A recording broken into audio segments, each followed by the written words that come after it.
Okay, we're in section 37 of the notes now, and what we're doing over here is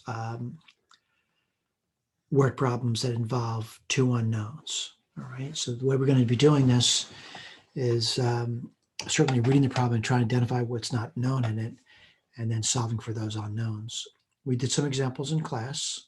The examples we went through, 1, 2, 3, 4. I know 4 was difficult because the wording of it. 5. And we're going to go to the homework now. Again, the hope is this, that you study what we did in class. It's starting to make sense to you, and it gets good. What I mean by that is you're willing to try it on your own. So I'm going to move over to the whiteboard now. This will be pretty quick to do, and it should be quick for you to do as well. These are really not difficult word problems. However, you may be struggling. All we can do is say if you're struggling, continue the struggle. It's worth it. So let me give you another share. And just give me a second here.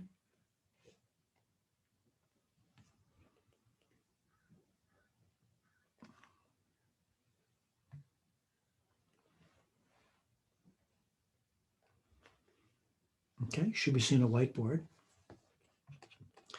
And we're in section 37.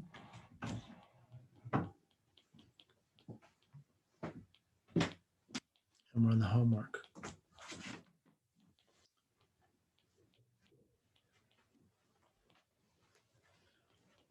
Number 1. What does it say? It says 3 times the first number decreased by the second number is -1. The first number increased by twice the second number is 23. Find the numbers. So I'm going to just simply identify the numbers as being x and y. And I'm going to write down what x is to me. X is the first number.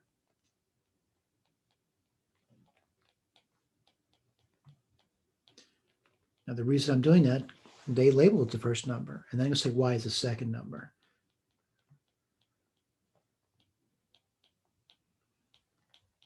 Now, what do they say? 3 times the first number. I'll write this down for you. Decreased by a second number is -1. Well, there's our first equation. 3 times the first number decreased by the second number is -1. The first number increased, write this down, the first number increased by twice the second number is 23. Well, there's my system of equations. We've been doing this for some time. We have many ways to solve these things, graphing it, substitution, elimination. I kind of like elimination. The thing is really set up for elimination. I'm going to just simply multiply the top equation by 2. I'm looking to eliminate y. You should be very familiar with this technique at this point. And what do you get there? Let's write this down. 6x minus 2y is equal to -2. Second equation is x plus 2y is equal to 23. I'm going to add them together. You get 7x. The y's disappear, and you get 21. And x appears to be pretty simple. It's going to be 3. All right. I'm going to take this, plug it into this equation here. And what do you get? 3 plus 2y is equal to 23. I'm going to take 3 from both sides. You would get 2y is 20. I'm going to divide both sides by 2, and you would get y is equal to 10. So I now know the first number is 3, and the second number is 10. What was their question? Find the numbers. What are the numbers? 3 and 10. All right, let's look at problem number 2. I'm going to push this up. Again, just going too quickly for you. You can always watch it at the end of the week. Go as slow as you like. The fact is the homework should have been done already. If you're watching this and have not done any study or homework, it's probably going to be very unproductive. But anyway, this one says, it's number 2 now. It says Mr. Goodbar bar. It's a candy bar, by the way. And 2 Mounds bars contain 780 calories. 2 Mr. Good bars and 1 Mounds bar contains 786 calories. Find the caloric content of each candy bar. So I'm just going to write this down. X equals the number of calories in a good bar.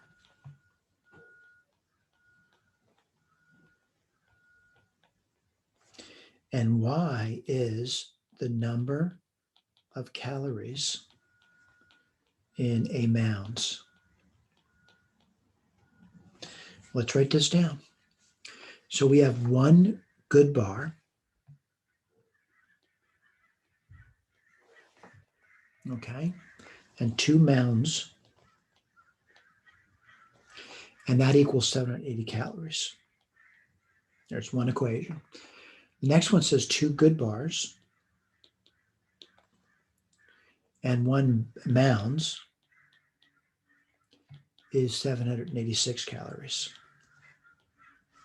Well, I'm looking to eliminate something, and I'm going to just say, for the sake of argument, I'm going to eliminate the x's by multiplying the top equation by -2. And again, you should be very familiar with the technique we're doing now. You get -2x minus 4y, and 2 times 1780 is going to be 1560. And yes, I'm multiplying by a negative number. Then you get the second equation, 2x plus y equals 786. I'll line over here. Let's see, what are you going to get? -3y equals, oh boy, I got to do a little arithmetic over here. Let me put it aside for you. I'm going to erase in a second and see 560. And it's going to be a negative number, by the way. And then you're going to get 214. Again, the way I do arithmetic, way you do arithmetic, kind of incidental. Get my eraser out. No one needs to see my arithmetic, but I need to write things down sometimes. And now I'm going to divide through by 3. Well, I'm going to do arithmetic on the side, by the way. So what's going to be 3 into 7, 7, 4, 2, 6, 1, 7, 5, 15, 24, 8. Boy, that worked out nice. So what's y going to be? 258. Now, what does it mean? There's 258 calories in a mounds bar. Let's do the good bar. How do I do that? Well, I got to take this number. I got to plug it in somewhere. I'm going to say easiest for me, believe it or not. Again, you may disagree with this. It's easy for me to plug it into this equation here. Let's do it. What do you get? 2x plus 258 is equal to 786. All right. I'm going to subtract 258 from both sides. Let me my eraser X. I'll show you the arithmetic. I'll write it down for you. 786 minus 258.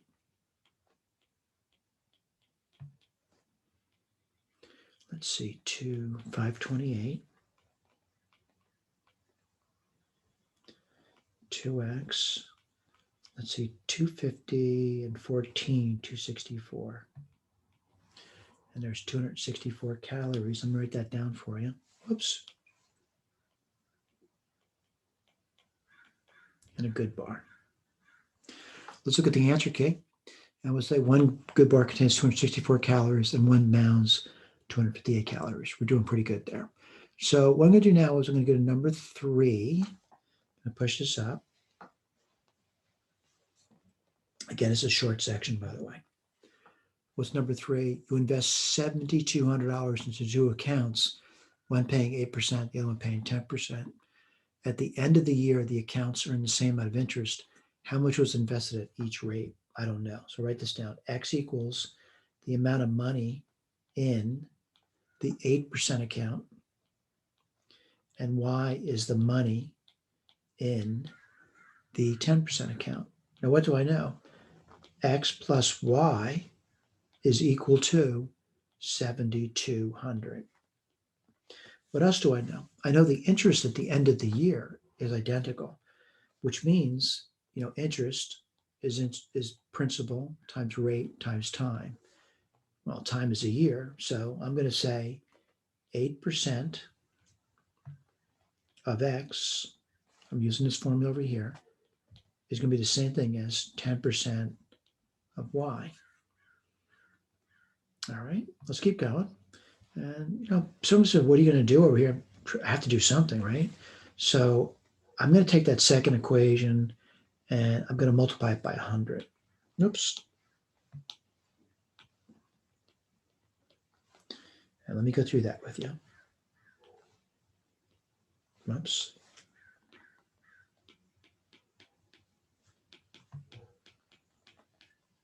And what do you get? You would get 8x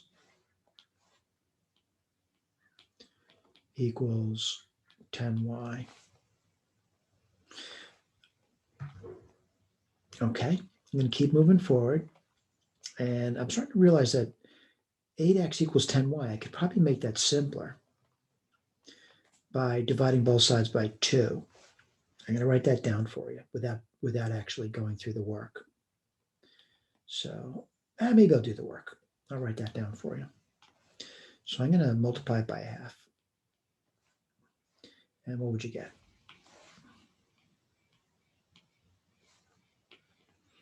X plus y equals 7,200. 4x equals 5y. I'm going to put this in proper order and push this up.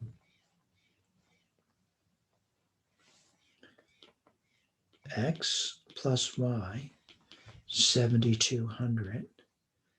4x minus 5x equals 0. I am going to eliminate the x in the problem by multiplying the top equation by minus 4.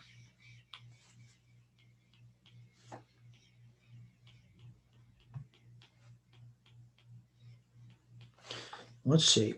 4 times 7 is 28. I'm going to put this on the side for you.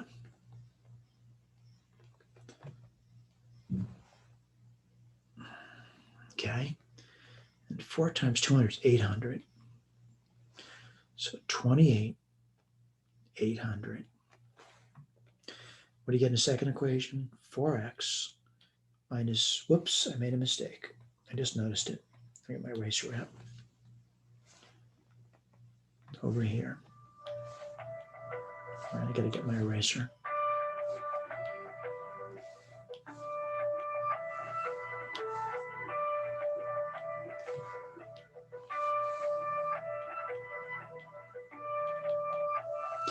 All right, let's add together. See what you get. Oh, I'm sorry, I made another mistake. Because minus 4 times 7,200 is minus 28,8. Okay, let's add together. You get minus 9y equals minus 28,800. Let's do our division. 9 to 8,800. Let's see, 3, that's 27. 18, that's 2. That's not so bad. Y is 3,200. All right, now someone says, I don't know what we're just going, I can't remember what the original problem said. Well, at least I know Y is 3,200 now, all right? So what does this mean? $3,200 here. That's what this means. At 10%. Now what's over here? Well, you remember that the total amount was $7,200. So what's left over? Well, let's take a look. I guess you would need $4,000 more, right? Okay, let's look at the answer. See how we did. $4,000, 8%, that's what it says, 3,200 at 10%. Feel pretty good about that. Let's do number 4. And I'm certainly reading them. It says a tourist to the zookeeper. And again, it's a tourist speaking to a zookeeper. How many birds and lions do you have in the zoo? So I know there's birds and lions at least. The zookeeper to the tourist, there's 30 heads, 100 feet. How many birds and lions are there? Well, I don't know. I'm going to let's write this down for you. Let's use letters. B is the number of birds. And L is the number of lions. Now, what do I know? It's kind of reading it over again. It's not a memorization, I'm just reading it. There's 30 heads, which means every bird has 1 head, right? And every lion has 1 head. And how many heads are there? Well, it says there's 30 heads. But he goes on to say there's 100 feet. So birds have 2 feet and lions have 4 feet. Okay, birds have 2 feet, lions have 4 feet. And how many feet all together? There's 100 feet. All right, let's eliminate somebody. I'm going to eliminate the b by multiplying the top equation by -2. Let's do that. And what do you get? Minus 2b minus 2l minus 60. 2b plus 4l equals 100. Add them together. 2l equals 40. L equals 20. You're going to take this. I would plug it into the first equation, which looks pretty easy to me. If L is 20, B must be 10.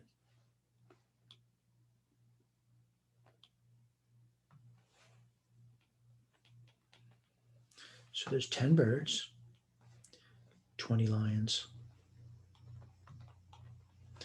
Look at the key, see if that's what they said. 10 birds, 20 lions. Let's look at number 5.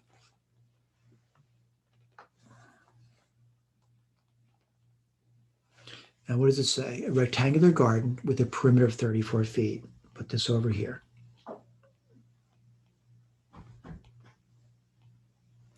If the perimeter is 34 yards, what does it mean? 2L plus 2W equals 34. Or if you divide both sides by 2, you would get L plus W equals 17. I'm just reading the first sentence, by the way. All right, it says a rectangular garden has a perimeter of 34 yards. Fencing across the length costs $2 per yard.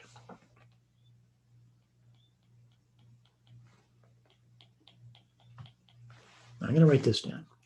So how many lengths are there? There's 2 lengths. There's 2 of them. It costs $2 per yard.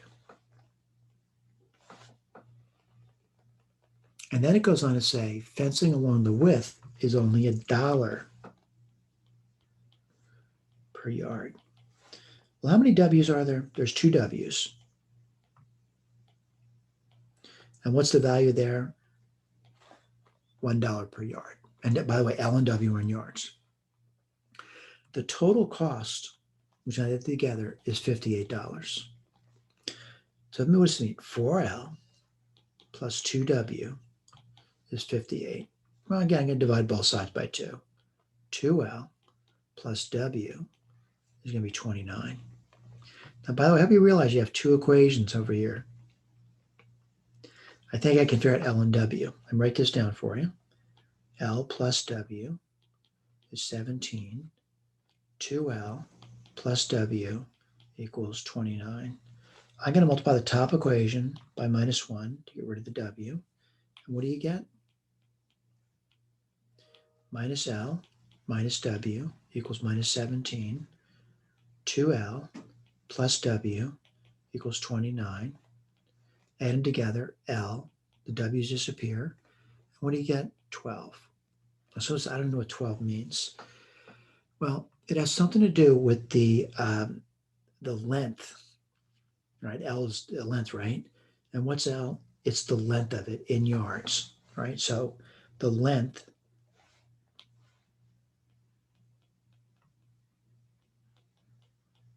is 12 yards. Now you want to get W now. What I would say is if you do this over here, take this and plug it in here. It should be relatively simple. So what's the width going to be? Well, if W is 12, I'm sorry. If L is 12, W would have to be 5.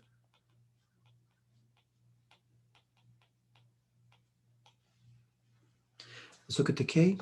12 yards by 5 yards. We did pretty good. I'm going to briefly go over to Sage. just briefly, very short section if you know what you're doing. And that is you paid attention and you studied the material. And go back to Sage.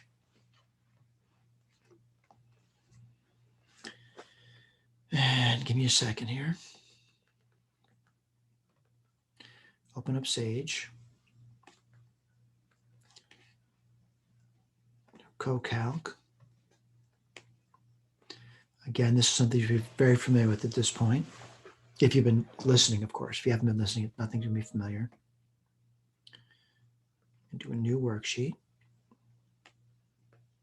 Now let's start up. It takes some time. Sometimes it's just using other people's resources. I want to do a new worksheet. And the worksheet I want to do is a Sage worksheet. I'm going to load it. And I want to type in this stuff over here. So reset. Remember shift return.